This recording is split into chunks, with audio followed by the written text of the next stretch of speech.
My name is Khaled Ghrairi. I go by they, them pronouns or no pronouns, and I'm a queer and political activist from Tunisia, living in diaspora now here in Germany.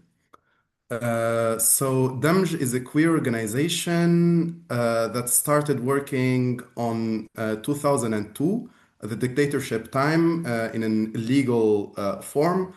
And the group was formed after the killing of trans women in Tunis downtown by the police. And it started as a group of activists and leftist students in Tunis downtown, and that's how it was formed. And it continued working under dictatorship in the shadow, if you may say, until 2011. And at that time, the main focus of the organization was focusing on sexual and reproductive health and HIV care for queer people. Queer people who were either in prison or kicked out from their homes, and the classic story that every queer group all over the globe start with. And then after the revolution in 2011, DAMJ main focus was on legal access to the queer community and on the decriminalization of homosexuality. We had several projects with different partner organizations, national and international, and we were able to create a pool of lawyers all across the country with 3 offices, one on the capital, one on the northwest of Tunis in a city called El Kef, where I used to work and manage the office there, and one in the south in Sfax. We're still trying also to do, we used to do emergency intervention at police stations, strategic cases related to the law that criminalized homosexuality, the 230 law, which is, by the way, it's a colonial law that was put in our penal code by the French colonization in Tunis. Legal support, psychological support, with also a pool of mental health specialists, active listening, social support for people who didn't manage to finish their education in public schools. Also medical support for people who doesn't have access to public health insurance or access to money in general to buy medication and all. And also DAMJ focus on intersectionality and networking in Tunisia. So we don't only, our main target group is queer people, but we are also engaged in the pro-migration movement, the anti-racist movement in Tunis, and with the feminist movement, with the Union of the Workers. Our strategy was trying to intersect, infiltrate, and form connections within every social movement in the country. I'd say everything changed drastically in a way nobody anticipated or expected in this fast way. Since the coup in the 25th of July 2021, there were also controversy when the coup happened, whether we call it a coup or we call it getting rid of the Islamists. Okay? So when the coup happened, most of progressive voices in the country or progressive political party clapped for it. They were happy, and they said, we got rid of the Islamists in the government and the parliament. And the president did a meeting with the progressive forces in the presidential palace, where he invited representative of the feminist movement, representative of the union, representative of most of the big human rights organizations in the country. And after the meeting, These figures went out and said the president gave us guarantees and insurances that women's rights and human rights won't be violated in the process of building the new republic or whatever. After that, everything started changing drastically. The parliament got closed, MPs went to prison, figures of the old political system also went to prison, and then the stick of the government started targeting the feminist, queer, human right, whatever, every progressive voice in the country. When it's related to the LGBT community,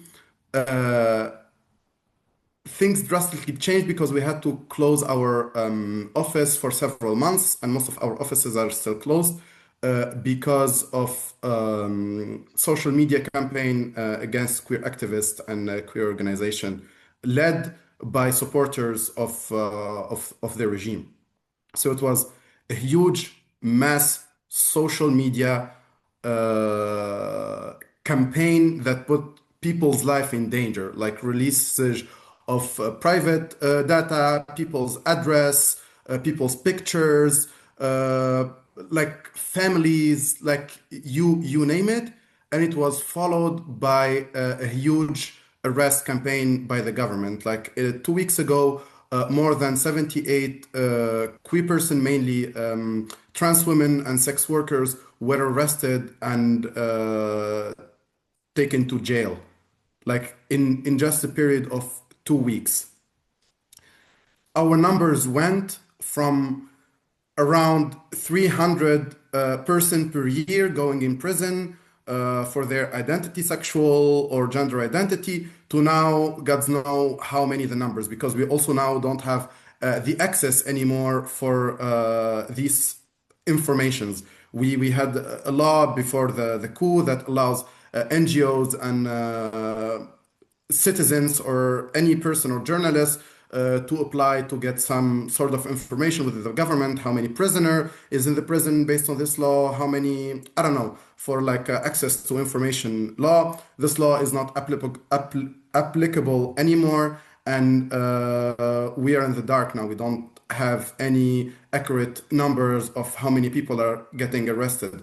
We can only count the people that we were able to get in contact to, or their family or friends got in contact with us to document these cases. After the Trump election and the cut of fundings for most NGOs, of course, the funding also were cut for queer and feminist organizations. After these queer and feminist organizations, after the 7th of October, said clearly that they stand with the Palestinian people and the Palestinian resistance, German organization, European organization, American organizations and donors cut funding for these groups and stopped working with them when it comes to giving funding. But we also stopped working with German organizations in Tunis like Heinrich Böll or Rosa Luxembourg or whatever.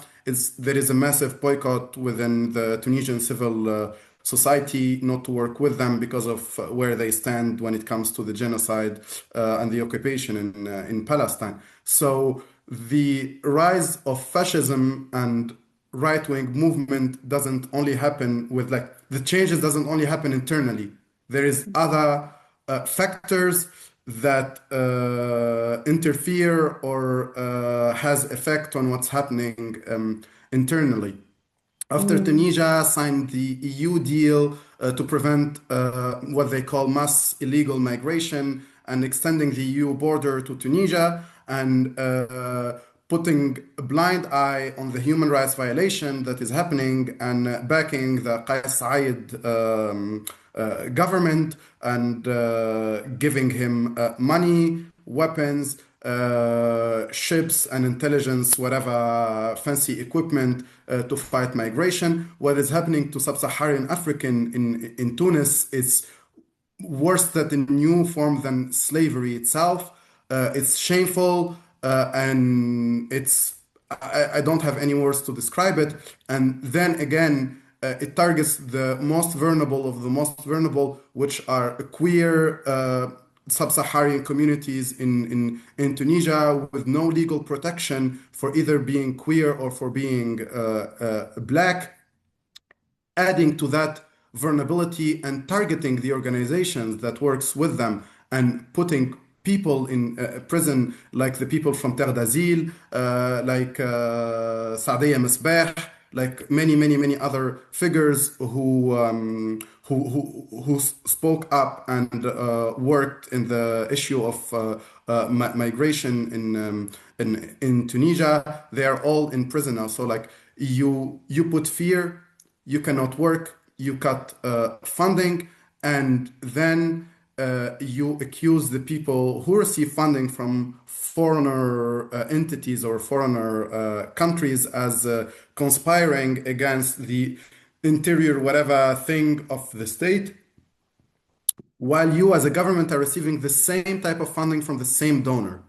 And having a huge case that now the final verdict have been issued, which been known as the conspiracy case in Tunisia, where a bunch of feminist, leftist, centrist, Islamist, whatever, all the political spectrum that is in the opposition now for regime, Qais Said put them all in the same bag and said they're all conspiring against me to change the face of the state.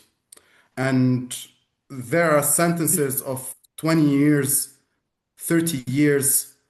It's like what is happening is insane. This regime is governing by fear. There is no limits to what it can do, and it's going in a very rapid force. And yeah, recently also in the past month, there have been closures for several organizations that, yeah, they have to close their offices because they're under investigation for whatever financial regulations. So that's how they also target organization by saying you are corrupt financially and you're receiving money, and we will have to close you down to finish our investigation, and people will rot in jail for like months or year until the investigation is over. Like we saw also with the lawyer Sonia Dahmani that was released 2 days ago only because the EU voted on a resolution for her release. So like we can also see the colonial power of global North countries and the EU specifically. And she was only arrested because said that immigrants are human and and like yeah, criticized the immigration policy of Qais Said and the EU agreement with him. When it comes to the queer community, there is a huge mass forced migration now for like queer activists and the queer circles in Tunis. Like I shared with you before the call, most of my comrades and friends and brother and sisters from the queer community, most of them are outside of Tunis, most of them are asylum seekers, or most of them are struggling mentally, but they're still also fighting within the inside with the small resources that they have. And now it's a situation where people have to adapt and create a new way of resisting without having the financial luxury of donors and civil society project that we used to work under, because it gives you some sort of coverage. It gives you a way of providing also. And now it's a new way of how can we create mechanism of fighting and working under fascism. Also Yeah, realizing as a queer group or as a queer activist, in some moment in your fight, you're suddenly also alone in this fight because, and I think this is an example that happens in most like countries or movement or even within the leftist movement worldwide. When things became serious, you say we have to prioritize social justice over queer and women's right.